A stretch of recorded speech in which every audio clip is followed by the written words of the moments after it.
So I've been thinking, what are some of the advantages of starting small? Oh, I said I should share because I'm someone who started small. And I feel like I have a thing or two to say about this subject matter. You stand a lower risk of falling into trouble or losing your money because you're starting small. You start with a small amount of money, and from there you build into whatever you're building, a business, an idea.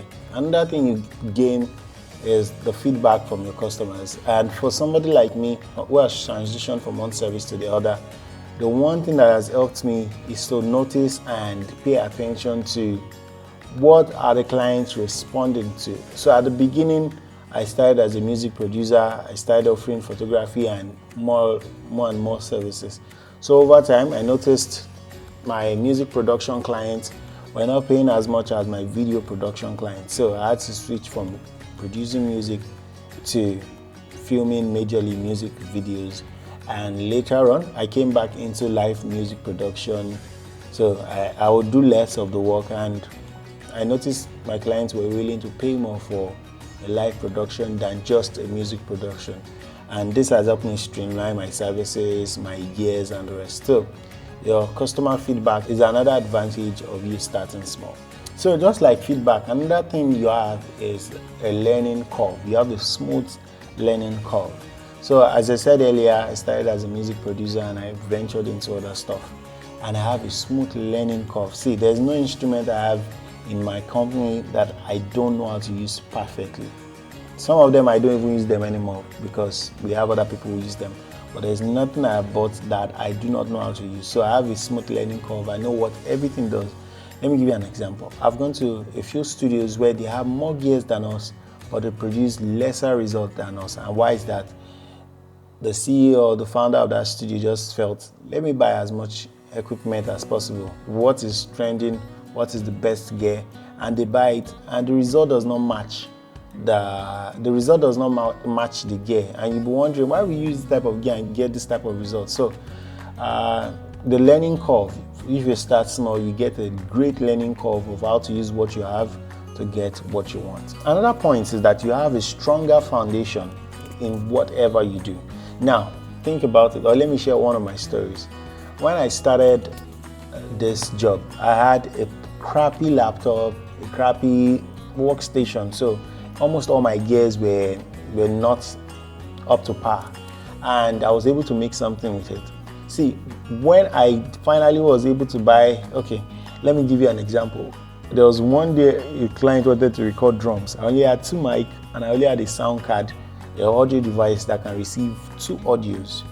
So, and normally if you are going to mic a drum, a minimum of 5 mics, a maximum of whatever number, but the standard in Nigeria is 8 mics or 9 mics. So I had only 2 mics and I made it work. The client loved the project. I have been able to make the worst equipment work. There's no reason why I can't make a good equipment work. Now, when people come to my studio and they hear my mix, they are like, this sounds amazing.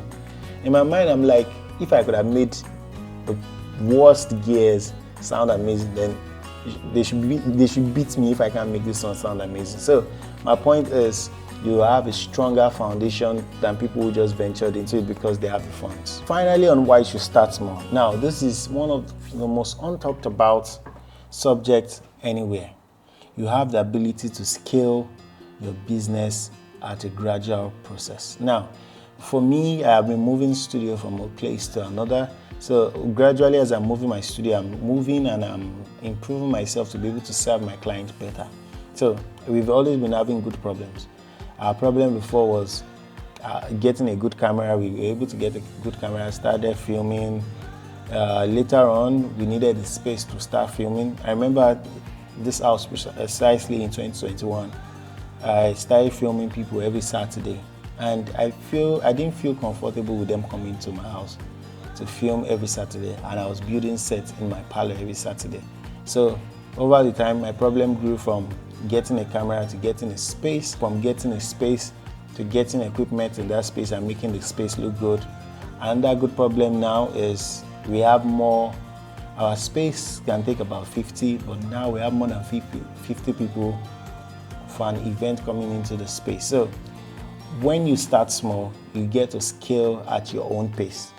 You get to pump money into the right places, because as you're starting small, you get to figure out what next you need to improve. So for those who are out there who have been looking at how they can start and if they should start small, I think this should inspire somebody to say, okay, let me start small. If Larry could have started small and he's where he is, which is not that big, then I can start small and also get somewhere significant. So if you're out there, start small. And if you enjoyed this, don't forget to like, subscribe,